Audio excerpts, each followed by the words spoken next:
Cosa spinge un uomo a indossare un'ingombrante muta stagna, caricarsi di pesanti attrezzature, salire a bordo di un propulsore subacqueo e scendere nelle viscere della Terra per 5 lunghe ore in un'acqua a non più di 10 gradi? Quale desiderio lo pervade al punto da indurlo a inoltrarsi tanto in profondità, con la sola luce delle sue torce a illuminare il buio, consapevole che un sottile filo d'Arianna rappresenta la sua unica possibilità di ritorno? Queste sono le domande che ci poniamo ogni volta che seguiamo Luigi Casati, uno dei più esperti speleo-subacquei europei, in una sua nuova impresa. E se ogni esplorazione può fornirci una risposta diversa, identica è la motivazione che la origina, la passione per la scoperta di luoghi unici, quasi inaccessibili, svelando il mistero e i segreti che custodiscono. Una continua scoperta fatta di piccoli passi, tra fallimenti e successi, in un percorso che segue un filo ideale da ritrovare tutte le volte che si è di nuovo soli con se stessi, un filo da riannodare tutte le volte che lo troviamo di fronte a noi, in balia della corrente, strappato.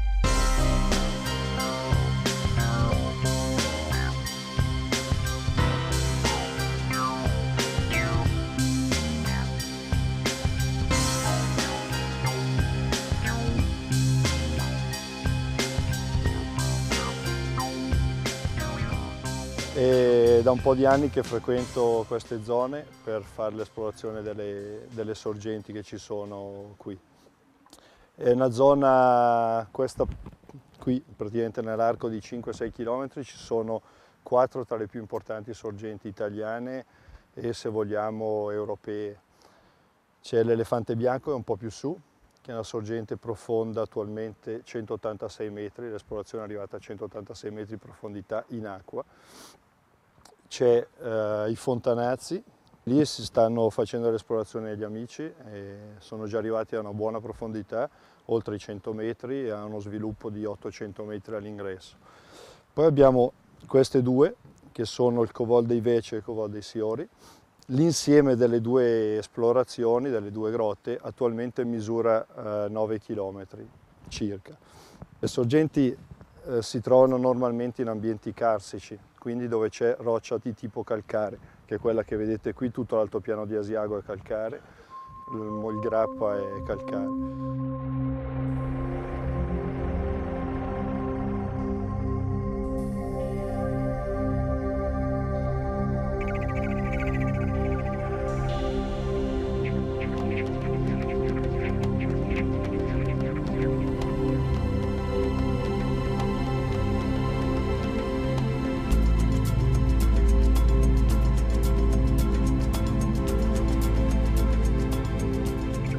Il calcare è praticamente una roccia che si scioglie col passaggio dell'acqua e degli agenti chimici che ci sono nell'acqua, carbonato di calcio, eccetera. Quindi col passare delle ere, non degli anni ma delle ere, si possono sviluppare delle gallerie che sono, chiaramente sull'altopiano avremo delle gallerie asciutte, fino ad arrivare a un livello di base che è lo strato impermeabile, dove l'acqua scorre, perché non riesce più a sciogliere la roccia, quindi è costretta a scorrere, e normalmente poi fuoriesce nelle sorgenti. L'esplorazione di questi ambienti è un'esplorazione abbastanza complessa, soprattutto quando sono allagati. In Italia la più parte delle sorgenti di queste grotte allagate hanno una temperatura che oscilla da 1 grado a 10-15 gradi. I 15 gradi li abbiamo in Sud Italia, in Sardegna. Abbiamo sviluppato degli habitat, quindi degli ambienti che noi mettiamo sott'acqua per la decompressione. Noi stiamo all'asciutto all'interno di questi ambienti, quindi vengono riempiti d'aria, l'aria chiaramente crea una differenza di pressione e spinge fuori l'acqua, quindi stiamo all'asciutto dentro, e questo ci permette più facilmente di mangiare, si sta un po' più al caldo perché si guadagnano un paio di gradi di temperatura rispetto all'acqua, e soprattutto stiamo in aria, quindi c'è una dispersione calorica decisamente inferiore rispetto a rimanere in acqua. Abbiamo sviluppato negli anni dei propulsori subacquei che vengono chiamati maialini. Sono stati inventati dai militari italiani nella Seconda Guerra Mondiale, allora erano i famosi MAS, e venivano soprannominati maialini, quindi io continuo a chiamarli con questo termine. Con questi propulsori possiamo, una volta eravamo limitati alle profondità, adesso non abbiamo più nemmeno questo vincolo, quindi all'Elefante Bianco per andare a 180 metri è stato usato un propulsore subacqueo. Quello grosso che poi vedremo là ha un'autonomia di 8-9 km, quindi ci permette comunque di andare molto veloci, non far fatica fisicamente, quindi consumare meno gas. In questi ultimi 4-5 anni sono stati sviluppati degli apparecchi a riciclo di gas, apparecchi che fino a poco tempo fa erano prerogativa militare, cioè avevano solo i militari, adesso possiamo utilizzarli anche noi e l'uso di questi apparecchi ha moltiplicato la nostra autonomia. Per fare un'immersione a 2000 metri all'ingresso qui, con l'uso delle bombole, occorrevano, come quella lì gialla, 5-6 bombole solo per andare e tornare, più altrettante per fare le tappe di decompressione. Con queste macchine adesso io parto e utilizzo una bombola grossa così per stare in acqua 7 ore, questo è solo ossigeno, e uso sempre come diluenti delle bombole grosse, ma consumo 10 bar su 250 bar presenti all'interno della bombola, quindi la mia possibilità di muovermi all'interno di una grotta è decisamente diversa rispetto a prima. Ritrovare Gigi Casati rilassato e soddisfatto mentre spiega ad una scuola in visita l'affascinante mondo della speleologia subacquea ci permette ora, alla fine di 2 settimane di esplorazioni, di riflettere sulle inaspettate sorprese che ci ha riservato questa spedizione alle sorgenti dell'Oliero. Situate nella valle del Brenta, in comune di Valstagna, le sorgenti dell'Oliero raccolgono le acque provenienti dalle voragini e dagli inghiottitoi del sovrastante altopiano di Asiago, rappresentando un fenomeno carsico sommerso tra i più importanti d'Europa.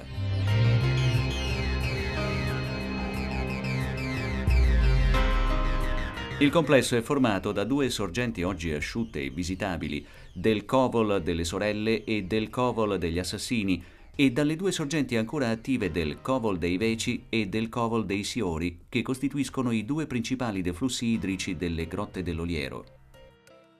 Il Covol dei Siori viene anche chiamato Grotta Parolini dal nome del suo primo esploratore, il conte Alberto Parolini, che, vero pioniere della speleologia, nell'Ottocento ne studiò per primo la morfologia e il funzionamento idrogeologico. Il principale obiettivo di Gigi in questa spedizione era quello di oltrepassare il suo precedente limite dei 2500 metri di percorrenza, compiuto alcuni anni fa, e scoprire se esiste un collegamento tra questo ramo della sorgente del Covol dei Siori con l'altro ramo attivo, il Covol dei Veci, testimoniato da alcuni test scientifici ma mai individuato, nonostante le ripetute spedizioni di speleosub in tutta Europa.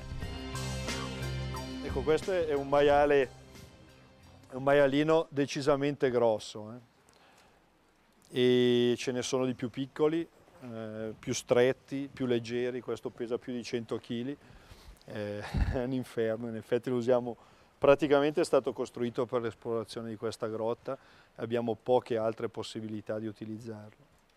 Questo è uno sgabellino e si sta praticamente con le gambe che stanno una di là, una di qua, e questi sono i comandi. Questo è un comando di sicurezza che bypassa tutto.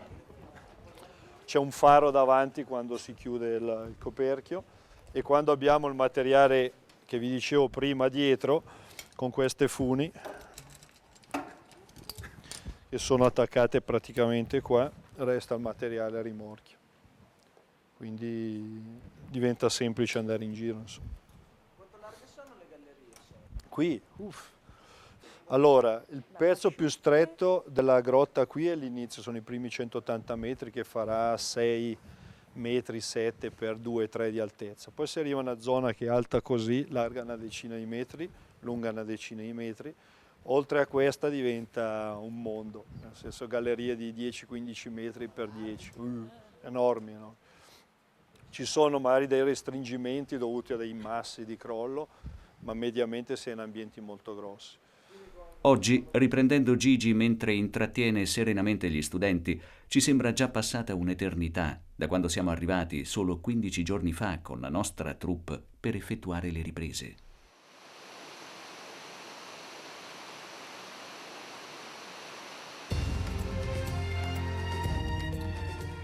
E inverno siamo alle grotte di Oliero, il periodo migliore per fare esplorazione in questo gigantesco sistema carsico.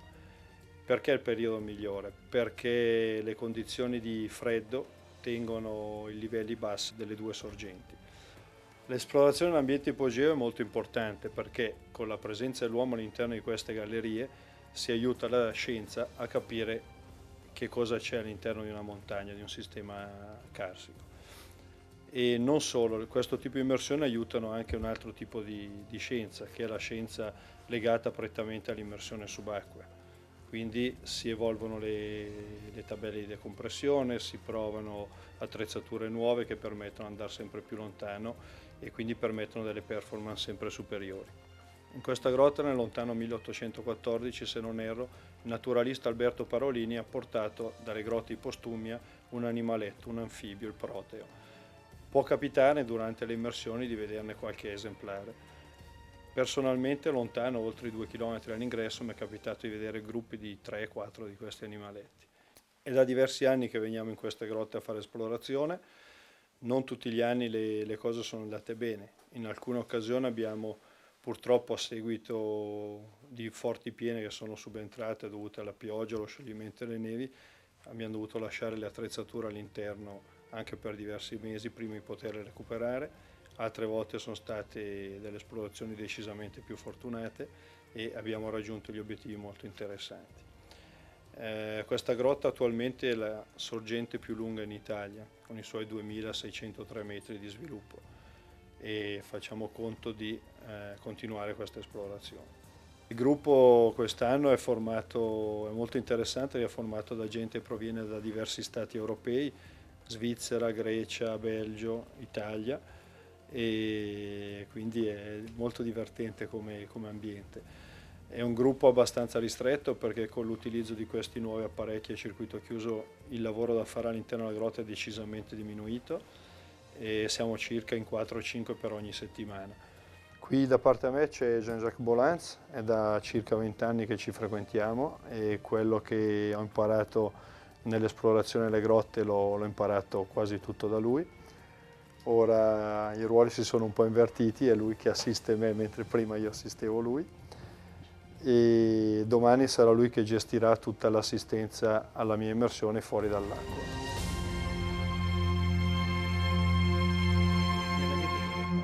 Qua c'è una bombola,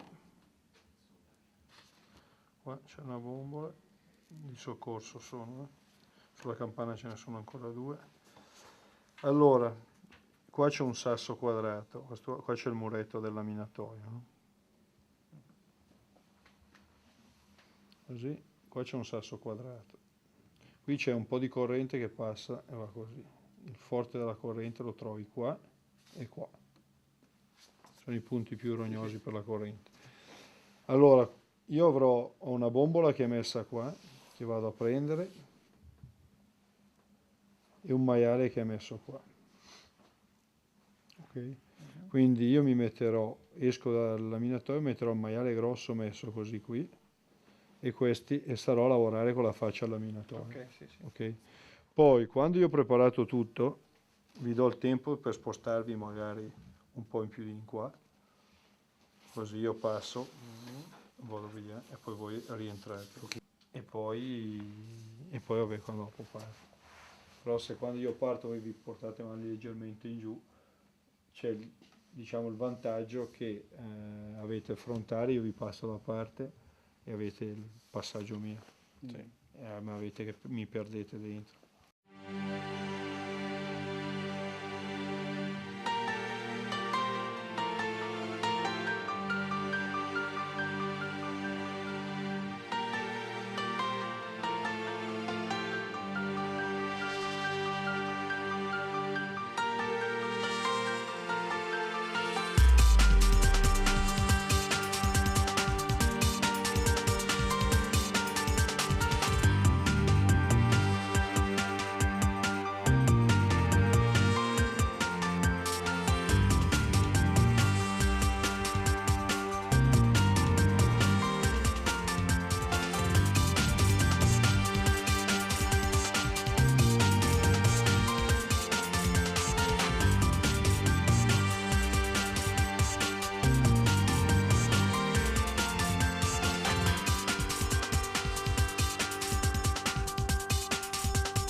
Il percorso sommerso è stato allestito nei giorni precedenti dagli altri speleosub della spedizione, con il posizionamento sott'acqua dei propulsori subacquei, definiti maialini, che serviranno a Gigi per vincere la forte corrente contraria, e numerose bombole, disseminate lungo il percorso, necessarie per la decompressione e come riserva per una eventuale risalita d'emergenza, nel malaugurato caso di malfunzionamento del suo speciale respiratore a circuito chiuso.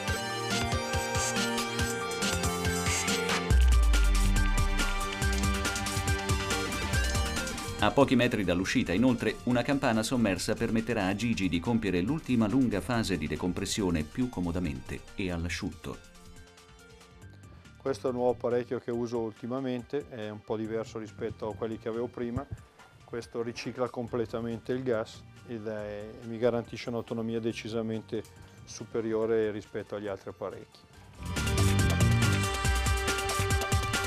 Per quanto riguarda le riprese video subacquee, il nostro operatore Marco seguirà Gigi fino ad una certa profondità e poi, grazie anche all'esperienza maturata nella precedente esplorazione della risorgenza del mulino, sarà una telecamera subacquea fissata sul casco di protezione di Gigi a filmare in continua il resto dell'esplorazione e a portare di nuovo lo spettatore al suo fianco in un viaggio unico ed emozionante.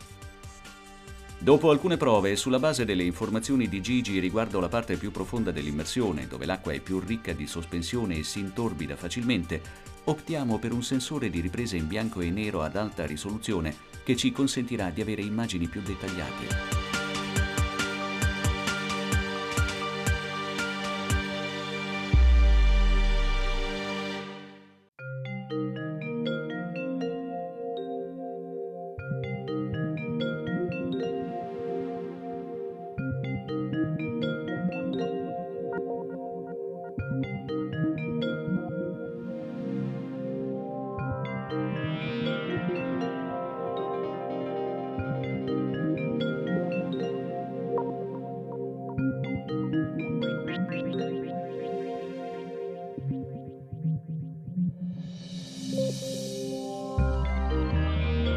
Ma quando iniziamo le riprese subacquee ci accorgiamo che la situazione è ben più complicata del previsto.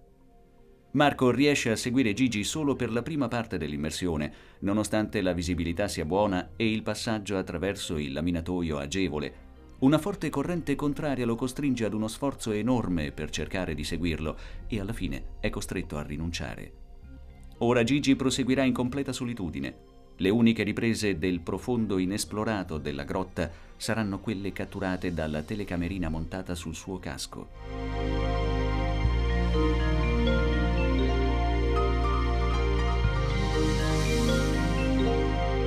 A questo punto, data la riserva d'aria ancora disponibile e la buona visibilità, Marco decide di effettuare delle riprese di ambiente all'interno del laminatoio, quando all'improvviso riceve una visita da un ospite davvero inaspettato.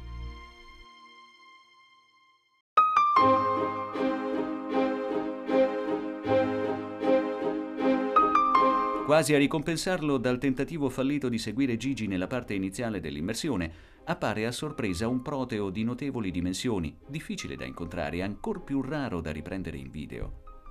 Simbolo e idolo di tutti gli esploratori speleosub, il Proteus anguinus è un animale dalle caratteristiche eccezionali. È veramente affascinante veder nuotare così agilmente un animale completamente cieco.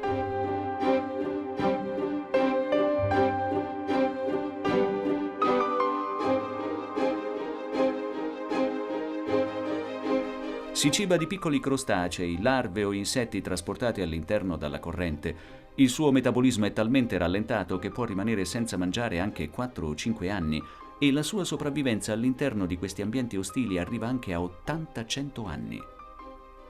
Le riprese delle evoluzioni del proteo ci premiano degli sforzi compiuti e ci forniscono una documentazione inconfutabile del successo dell'esperimento effettuato più di un secolo fa dal conte Alberto Parolini, che portò in queste grotte degli esemplari provenienti dalle grotte di Postumia perché si ambientassero e riproducessero.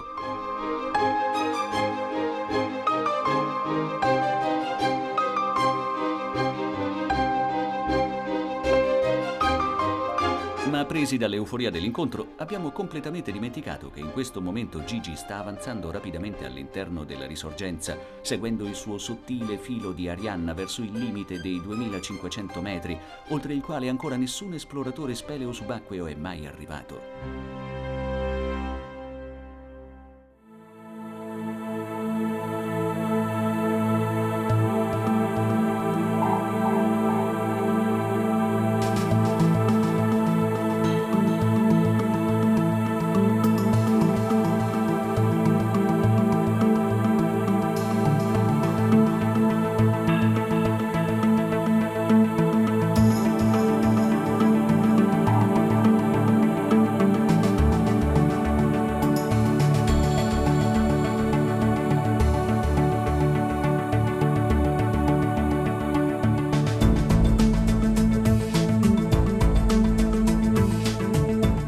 Partito alle ore 12:30, Gigi sta avanzando rapidamente con il maialino principale, trainando altri 2 maialini e una bombola di emergenza da 20 litri, seguendo meticolosamente il filo di Arianna che lui stesso ha steso nelle precedenti esplorazioni, fino alla distanza di 2550 metri dall'ingresso, unica guida e possibilità di ritorno dalle profondità della montagna.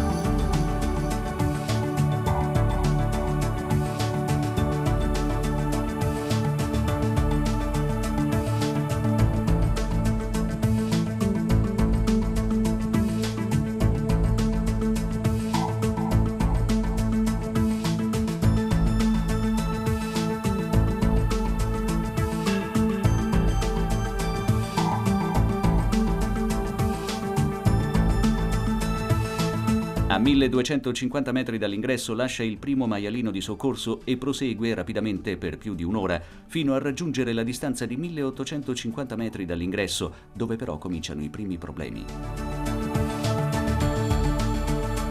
Il filo risulta interrotto e Gigi è costretto ad abbandonare temporaneamente il suo maialino con il rimorchio.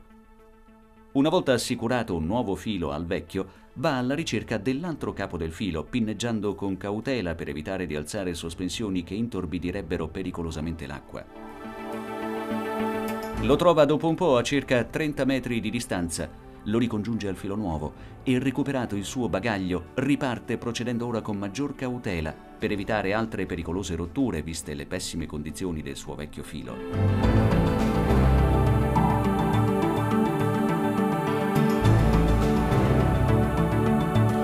Dopo una progressione più lenta e difficoltosa del previsto, raggiunge i 2 chilometri dall'ingresso dove, come programmato, lascia il maialino grande e continua solo con quello piccolo, più maneggevole e adatto a questa parte più angusta e complessa della sorgente.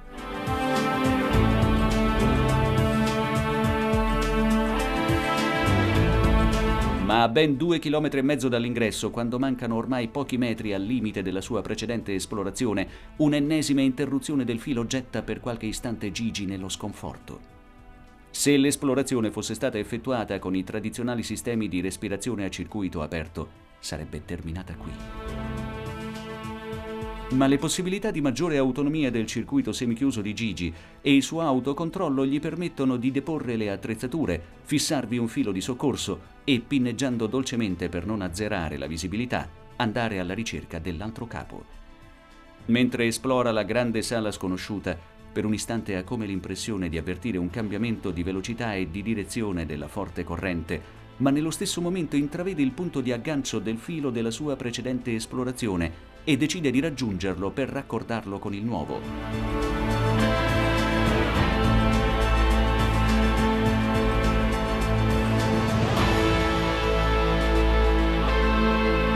Ora, con estrema tranquillità, ritorna nel punto in cui aveva percepito l'inversione di corrente.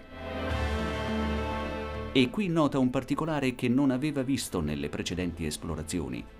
Un altro filo bianco ben fissato alla roccia che però non è il suo.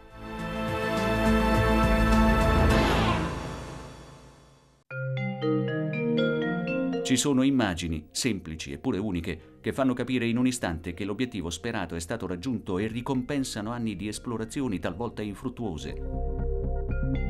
Il filo bianco è quello di Rick Stanton, un esperto speleosub inglese, collega e amico di Gigi, lasciato a testimonianza delle sue precedenti esplorazioni dell'altro ramo della sorgente, il Covol dei Veci.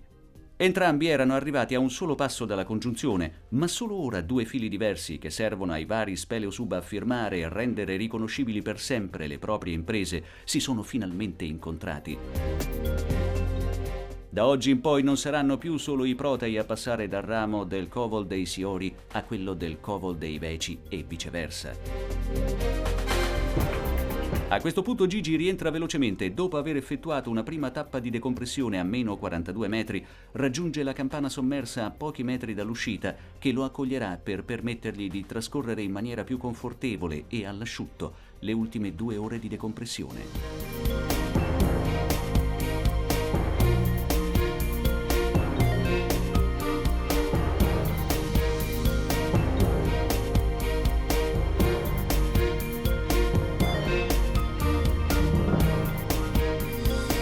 Gigi riemerge alle ore 17:20 dopo 4 ore e 50 minuti di immersione.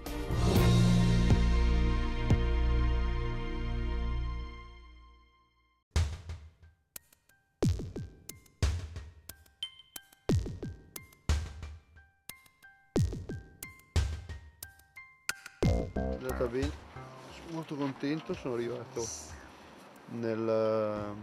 a trovare il filo che credo sia quello di Rick, quindi credo di essere arrivato al Covol dei Veci, quindi abbiamo unito le 2 gallerie, adesso è diventato un sistema unico e fisicamente provato perché siamo riusciti a entrare nell'altra galleria. L'Oliero diventa uno dei sistemi ipogei allagati più importanti dell'OPA, con col maggior sviluppo in Europa. Ora le gallerie allagate sono 6 km circa e le esplorazioni sono agli inizi praticamente. Dopo tanti anni ci ritroviamo a ricominciare l'esplorazione di questo sistema che sta diventando un qualcosa di gigantesco. Il Gigi che vediamo stasera alla festa organizzata in suo onore, coronata da una torta ai frutti di bosco con il disegno della congiunzione dei 2 rami, ci appare raggiante e sicuramente diverso da quello che avevamo lasciato 6 mesi prima a Castelcivita, deluso al termine dell'infruttuosa esplorazione della risorgenza del mulino. Ma anche se è evidente la sua soddisfazione per aver raggiunto un nuovo traguardo complesso e ambizioso, noi che lo conosciamo bene sappiamo che sta già meditando una nuova impresa. Nel corso della serata, infatti, ci comunica che ha già telefonato al suo amico e collega Rick Stanton, che gli ha subito confermato il suo arrivo dopo 2 giorni. Entreranno da uno dei rami della sorgente, pernotteranno all'interno in una zona non sommersa e continueranno nell'altro ramo uscendone dopo 3 giorni. Noi non potremo seguirli in questa impresa, purtroppo, ma Gigi ci conforta subito con un'altra notizia importante. Nel mese di ottobre lo accompagneremo alle grotte di Diros, in Grecia, conosciute turisticamente solo in piccola parte, ma estese e ramificate per chilometri e in gran parte inesplorate, ricche di spettacolari concrezioni e resti di animali preistorici. Questa volta cambieranno gli scenari, non più lunghi tunnel monocromi nelle viscere della terra, ma sfavillanti ambienti di stalattiti e stalagmiti riflesse in acque multicolori. Non aspettiamo altro.